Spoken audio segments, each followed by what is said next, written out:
The rain begins with this gentleman here, this gentleman here, this fine gentleman here, and this especially fine gentleman here. Just cut his hair short and... Okay? Yeah, it begins and it's gonna last for a long time. That's the goal.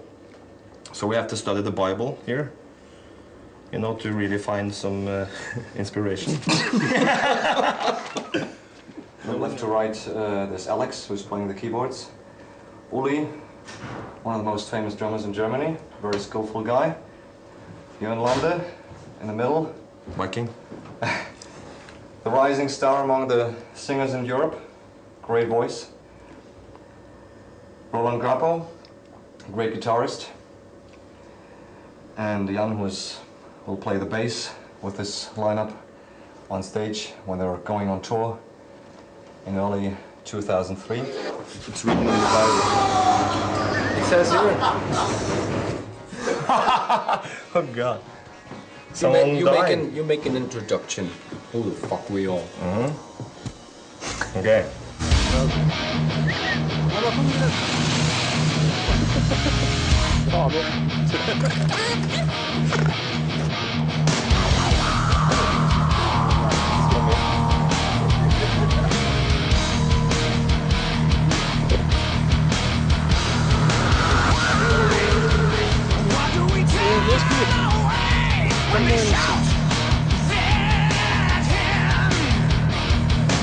Men that take matters upon content and read histories without ever examining into them may perhaps imagine that the invalid fucking shit. So, did you feel a certain pressure in writing good songs, or did it came out naturally, or did you have a lot of songs?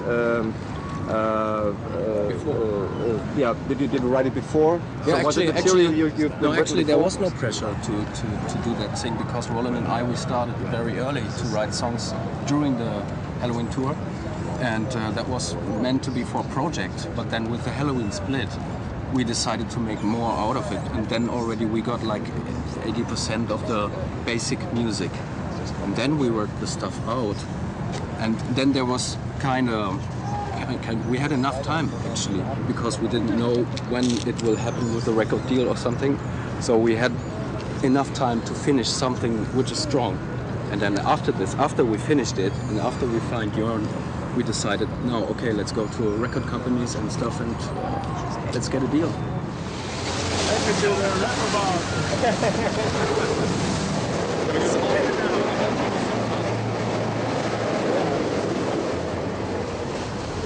What was your basic decision to try it with Masterplan, if you keep in mind that the guys wanted a permanent singer? Roland called me up, asked me to come to Hamburg. I went. Great people, you know. I think we're on the same soil in a way, you know. The way we have a vibe, and we have, you know, a rational way of thinking, you know, together. And they played the stuff that they were working on, like, you know, some guitars and drums, basically. And you know, I liked it, and I got inspired, and you know, brought some of that stuff home, or actually he sent it just a week later or so. And you know, I wrote melodies, lyrics and stuff, you know, to some of it, and some of it was already, you know, thought out.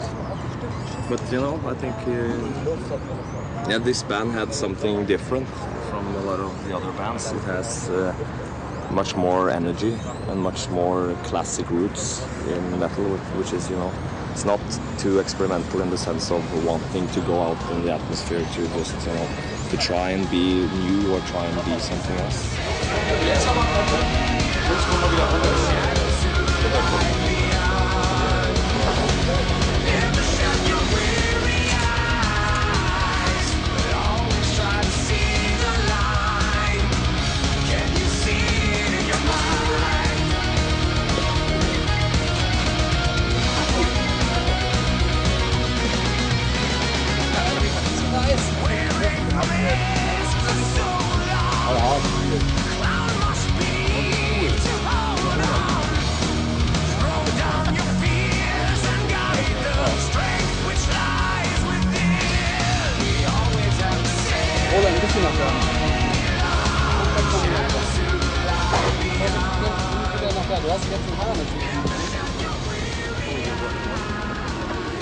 What convinced you about joining this kind of party here?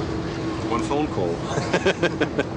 I was in holiday in Greece and just had nice food, sat in the sun in January, and Roland called me if I would like to listen to some stuff he wrote, and these guys wrote. I didn't know about the others.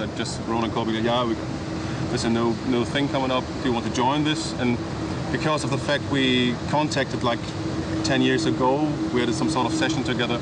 I said, yeah, we always wanted to play some music together. So I said blind, yeah, I do this. And then I listened to the songs first without Jorn's vocals, and I was convinced, yeah. And then he told me, yeah, by the way, our singer is Jorn Lande. I was like, no, you're joking, because I bought a CD from his former band when I was in Paris playing there with Iron Savior, and then because I like the voice, I said, no, you're joking, it can't be him in this band, and then that was it.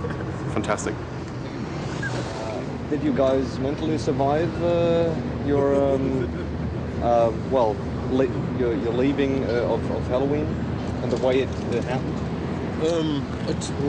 Leaving of Halloween took me quite a time to recover from, because the last few months on tour was a hard time, let's say, because the band didn't work as a band.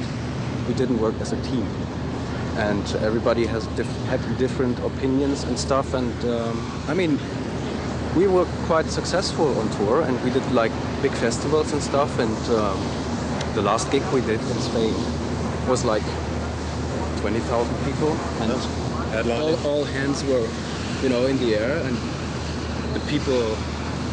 It was a great show and everything, and then that was the finishing of the tour, and then you come home, and then you get an email saying, "Hey Uli, that's it, you can leave." But the good thing is I wasn't alone, so Uli was there as well. That was really helpful.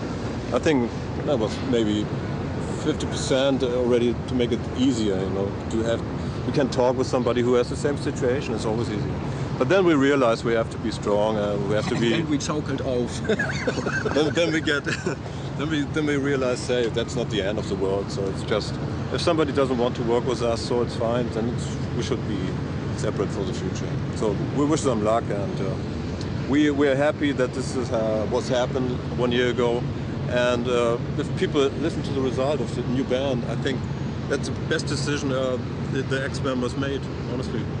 So we are happy. Yes. Yeah. Man, take care of it. Look, we'll sort it out. Next band. How about the project? And the boat is really loud. Vilken lada?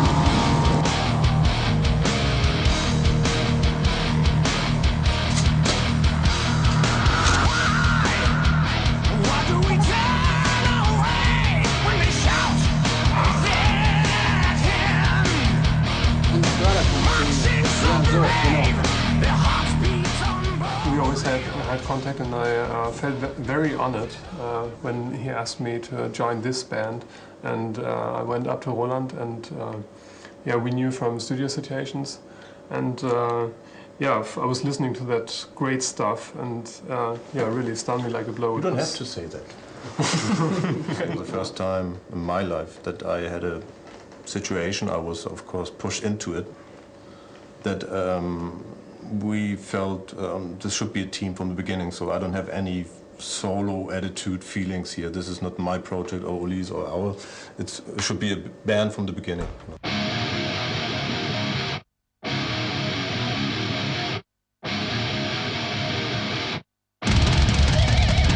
This is the beginning, history of Masterplan.